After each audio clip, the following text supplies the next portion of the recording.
Mainline engines, Edward's exploit.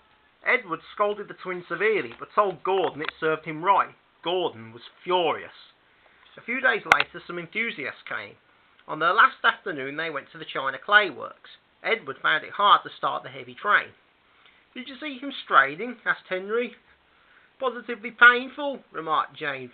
"Just pathetic," grunted Gordon. "He should give up and be preserved before it's too late."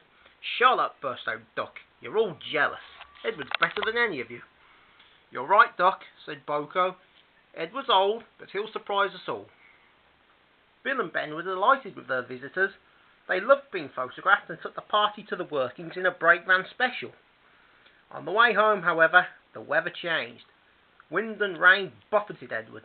His sanding gear failed, his wheels slipped, and his fireman rode in front, dropping sand on the rails by hand. "Come on, come on, come on," panted Edward breathlessly. "This is dreadful." But there was worse to come. Before his driver could check them, his wheels slipped fiercely again and again. With a shrieking crack, something broke and bent his frame and splashers up and out of shape. The passengers gathered round while the crew inspected the damage. Repairs took some time. "One of your crank pins broke, Edward," said his driver at last. "We've taken your side rods off. Now you're a single, like an old-fashioned engine. Can you get these people home? They must start back tonight." "I'll try, sir," promised Edward. They backed down to where the line was more nearly level. Edward puffed and pulled his hardest, but his wheels kept slipping and he just could not start the heavy train. The passengers were getting anxious.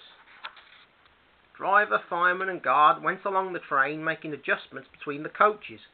"We've loosened the couplings, Edward," they said. "Now you can pick your coaches up one by one, just as you do with trucks." "That will be much easier," said Edward gratefully.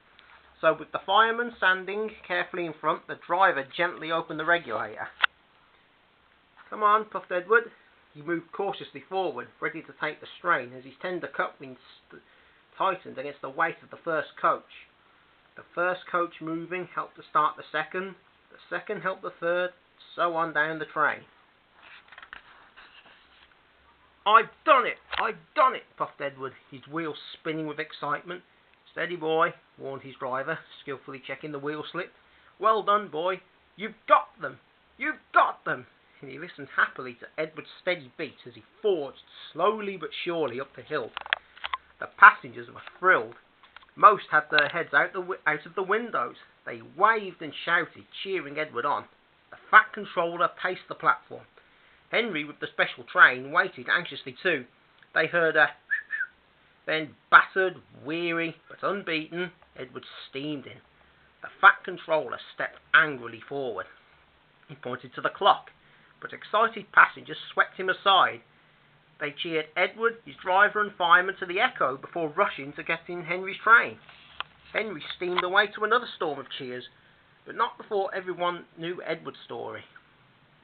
Edward went thankfully to the shed, while Duck and Boko saw to it that he was left in peace.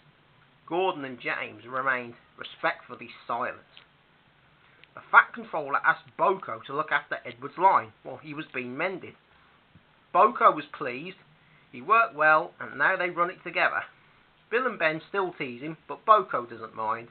He lives at Edward's station, but he's welcome anywhere, for he's now one of the family. Donald and Douglas were the last to accept him, but he often helps with their goods trains, and the other day they were heard to remark, "Full of diesel, you aren't Borkos near such a bad sort of engine." That, from the Caledonian twins, is high praise indeed.